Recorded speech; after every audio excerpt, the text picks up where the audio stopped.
कैसे हैं आप सब? आई होप आप सब अपने घरों पर होंगे और बिल्कुल सेफ होंगे। गाइस, लास्ट लेक्चर में हमने डे 7 में स्टाफिंग चैप्टर को शुरू किया था, जिसका अब जो रिमेनिंग पार्ट है हम आज के लेक्चर में यानी कि डे 8 में कंप्लीट करेंगे। और आप लोगों को पता है कि हम लोग व्हाइट बोर्ड के ऊपर वीडियोस इसलिए नहीं बना पा रहे क्योंकि इंक खत्म हो चुकी है और बाहर से लॉकडाउन के चलते हम बाहर से इंक नहीं लेके आ सकते। तो अभी के लिए आप लोगों को भी कोऑपरेट करना पड़ेगा। तो चलिए शुरू करते हैं अपनी आज की video. So let's get into the video. तो लास्ट लेक्चर में हमने रिक्रूटमेंट को डिटेल में पढ़ लिया था, उसके सोर्सेज क्या क्या हैं, उसके मेरिट्स एंड डीमेरिट्स क्या क्या हैं। अब बात करते हैं सिलेक्शन के बारे में।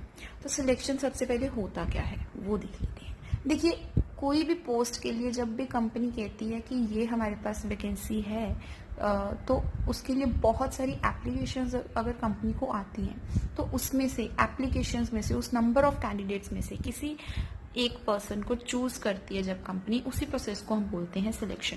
सो the process of choosing the best person out of a number of candidates is known as selection. ठीक है, अब इसमें क्या क्या स्टेप्स होते हैं उसके बारे में बात करते हैं। सबसे पहले तो इसमें आता है प्रीलिमिनरी स्क्रीनिंग, यानी कि जितने भी आपको कैंडिडेट्स की एप्लीकेशन आई है उसमें से जो भी अनफिट जॉब सीकर्स हैं, यानी कि जिनकी डिटेल्स पढ़ के, एप्लीकेशंस पढ़ के ही हमें लग रहा है कि ये हमारी जॉब के लिए सेट नहीं बैठेंगे क्योंकि इनकी क्वालिफिकेशन रिक्वायरमेंट्स नहीं है या जो भी कोई रिक्वायरमेंट आपको चाहिए वो उनमें नहीं है, तो आप उन्हें एलिमिनेट कर दोगे। So that is preliminary screening. ठीक है, प्रीलिमिनरी स्क्रीनिंग के बाद आता है सिलेक्शन टेस्ट। ठीक है, तो जब जो भी पर्सन्स यहाँ से शॉर्टलिस्ट होके आते हैं उनका आगे सिलेक्शन टेस्ट लिया जाता है उनकी पोस्ट के अकॉर्डिंगली। जैसे टीचर के केस में इंटेलिजेंस टेस्ट लिया जाता है, सीए के केस में एप्टीट्यूड टेस्ट लिया जाता है, आईएएस के केस में पर्सनालिटी टेस्ट, कंप्यूटर ऑपरेटर के केस में trade test and interior designer के केस में इंटरेस्ट टेस्ट। और इस तरीके से जो भी आपकी पोस्ट होगी, जिस भी पर्सन की जो भी पोस्ट होगी उस हिसाब से उसका टेस्ट लिया जाता है। ठीक है जी, उसके बाद होता है इंटरव्यू। अगर सिलेक्शन टेस्ट में से पास हो जाते हो तो उसके बाद होगा इंटरव्यू। इंटरव्यू होने के बाद अगर यहाँ से भी पास हो जाते हो तो उसके बाद आपकी रेफरेंस और आपके बैकग्राउंड चेक किए जाते हैं ताकि कंपनी को आपके बारे में ज़्यादा इंफॉर्मेशन मिल सके। आप कहाँ से बिलोंग करते हो, किस तरीके की रेपुटेशन है आपकी। ठीक है, तो ये सब चीज़ें चेक की जाती हैं, बड़ी बड़ी कंपनी जरूर चेक करती हैं। ठीक है, और उसके बाद चेक होने के बाद सिलेक्शन डिसीजन लिया जाता है कि क्या आपको सिलेक्ट करना है या नहीं करना है उस पोस्ट के लिए। और अगर इसमें से भी आप सिलेक्ट हो जाते हो तो आप उसके बाद होता है medical examination. For example, computer operator के लिए आपको जॉब दी गई है, जो सिलेक्ट किया गया है। ठीक है, तो आपको वहां पर हो सकता है कि घंटों घंटों कंप्यूटर के आगे बैठना पड़े और घंटों घंटों आपको अपना फोकस, अपनी आईज कंप्यूटर के ऊपर लगानी पड़ेंगी। ऑब्वियसली देखना पड़ेगा कंप्यूटर स्क्रीन को, जिसके कारण आपकी आईज या फिर आपके बैठने के ऊपर या सिंपली कह लो आपकी हेल्थ के ऊपर बहुत अफेक्ट पड़ सकता है। इसलिए मेडिकल एग्जामिनेशन लिया जाता है कि क्या आप लोग फिट हैं ये जॉब को करने के लिए या नहीं। ठीक है, तो मेडिकल एग्जामिनेशन भी जब क्लियर हो जाता है तो फाइनली जॉब को ऑफर किया जाता है। और जब जॉब ऑफर की जाती है, आप लोग उसे एक्सेप्ट करते हो, तो एक कॉन्ट्रैक्ट ऑफ एम्प्लॉयमेंट बनाया जाता है जिसमें कि सारी की सारी डिटेल्स आपकी जॉब के रिगार्डिंग होती है कि आप कौन सी पोस्ट के लिए हायर किए जा रहे हो, कितने घंटे आपको काम करना है, क्या सैलरी आपको मिलेगी एंड ऑल। ठीक है, तो ये हो गया सिलेक्शन का प्रोसेस। ठीक है, इसे अब आप लोग डिटेल में कर लेना, ये मैंने सिर्फ हेडिंग्स में लिखा है। आई होप आपको यहाँ तक समझ आ गया होगा। ओके गाइस, अब चलते हैं ट्रेनिंग एंड डेवलपमेंट की तरफ। तो सबसे पहले तो हम ये देख लेते हैं कि ट्रेनिंग और डेवलपमेंट दोनों में डिफरेंस क्या है। देखो, ट्रेनिंग क्या है, सिर्फ आपकी किसी पर्टिकुलर चीज के लिए, किसी पर्टिकुलर जॉब के लिए आपको ट्रेनिंग दी जा रही है ताकि सिर्फ आप उस जॉब को अच्छे से परफॉर्म कर पाओ। ठीक है, तो ये हो गया ट्रेनिंग कि आपको उसी जॉब के बारे में स्किल्स प्रोवाइड करवाई जा रही हैं, नॉलेज प्रोवाइड करवाई जा रही है।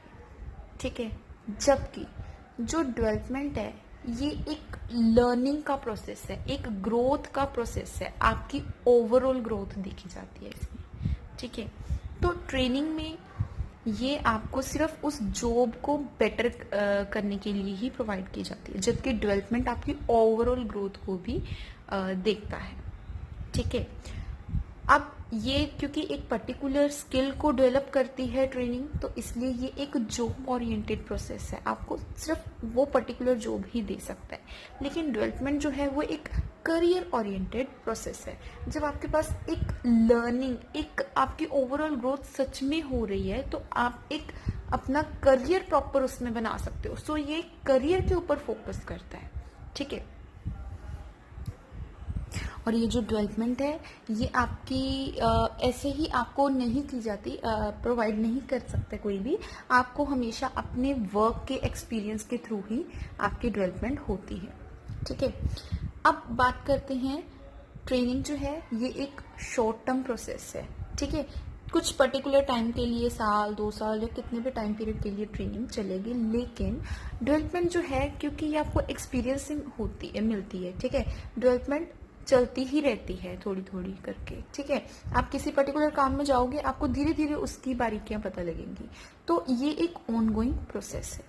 ठीक है, तो जब आप लोग सिलेक्ट हो जाते हो, आपकी कंपनी में प्लेसमेंट एंड ओरिएंटेशन हो जाती है, तो उसके बाद ट्रेनिंग एंड डेवलपमेंट आता है। ठीक है, अब ट्रेनिंग एंड डेवलपमेंट की इम्पोर्टेंस ऑर्गेनाइजेशन के लिए कैसे है, ये क्यों ऑर्गेनाइजेशन के लिए इम्पॉर्टेंट है और एम्प्लॉयज के लिए क्यों इम्पॉर्टेंट है, इसके बारे में देखते हैं। चलिए देखिए, ऑर्गेनाइजेशन के लिए ये इसलिए इम्पॉर्टेंट है क्योंकि अगर ऑर्गेनाइजेशन ने पर्टिकुलर जॉब जो भी उसे दी है कैंडिडेट को, उसकी ट्रेनिंग प्रोवाइड कर रही है ऑर्गेनाइजेशन, तो उससे वो जो कैंडिडेट है वो उस जॉब को अच्छे तरीके से कर पाएगा। जिस तरीके से वो करेगा वो एक बेटर तरीका होगा, जिससे कंपनी की मनी की वेस्टेज नहीं होगी।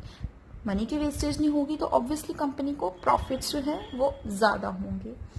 और अगर पर्सन की ट्रेनिंग चल रही है, उसे पता है कि ये उसकी जॉब के रिगार्डिंग है, उसकी स्किल्स डेवलप हो रही हैं यहाँ पर, तो ऑब्वियसली वो एब्सेंट होना कम कर देगा। ठीक है, सो रिड्यूसेस एब्सेंटिज्म। ठीक है, और साथ साथ कंपनी को काम भी मिल रहा है उसको ट्रेनिंग देने के साथ। ठीक है, और फिर लास्ट आता है हमारे पास इसमें इक्विप्स फ्यूचर मैनेजर्स, यानी कि अगर पर्टिकुलर मैनेजर जो है उस पर्टिकुलर डिपार्टमेंट में वो अगर एब्सेंट है या कोई काम है उसे, तो जिस पर्सन को ट्रेनिंग मिल रही थी वो उसकी जगह ले सकता है उस टाइम पीरियड के लिए। ठीक है, तो फ्यूचर मैनेजर्स एक तरीके से कंपनी प्रिपेयर करती है बाय प्रोवाइडिंग द ट्रेनिंग। ठीक है, अब ट्रेनिंग और डेवलपमेंट का एम्प्लॉयज को क्या फायदा है? ऑब्वियसली अगर वो अच्छे तरीके से उस स्किल्स को ले रहे हैं, ठीक है, और जॉब को अच्छे तरीके से कर रहे हैं उसके कारण, तो उनकी प्रमोशन होने के चांसेस है, उनकी प्रमोशन होती है, उनके करियर की ग्रोथ होती है। ठीक है, वो सिर्फ उस कंपनी में नहीं बल्कि अगर और भी किसी कंपनी में ऐसा उन्हें कोई काम मिलता है तो वहां पे भी उनका एक प्रॉपर करियर डेवलप हो सकता है।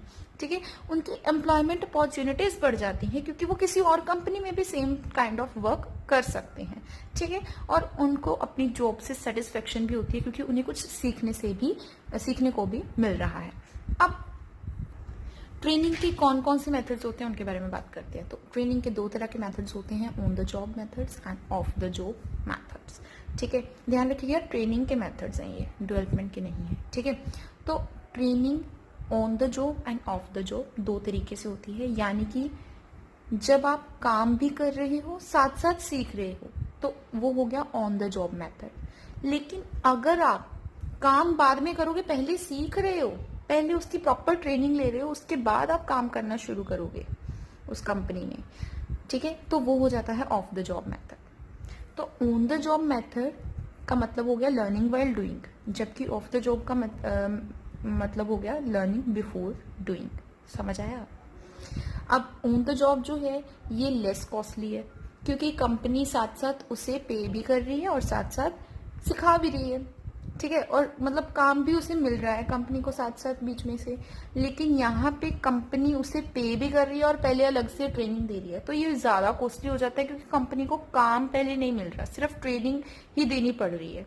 ठीक है, ये सिंपल जॉब्स के लिए ही बेटर है कि साथ साथ आप काम भी कंपनी ले रही है और साथ साथ कंपनी सिखा रही है, तो सिंपल जॉब्स के लिए ही बेटर है। लेकिन अगर कोई कॉम्प्लेक्स जॉब है, कोई बड़ी जॉब है, तो उसके लिए आपको हमेशा पहले अलग से ट्रेनिंग लेनी ही पड़ेगी।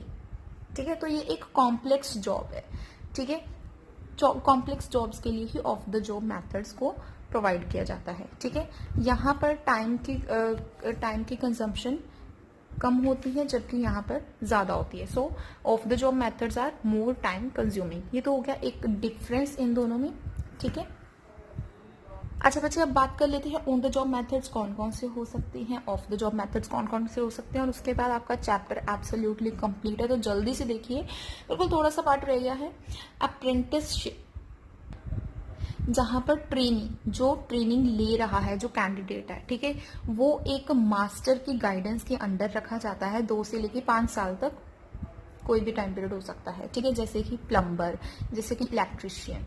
ठीक है, अब एक आता है इंटर्नशिप जैसे कि सीए के अंडर बहुत सारे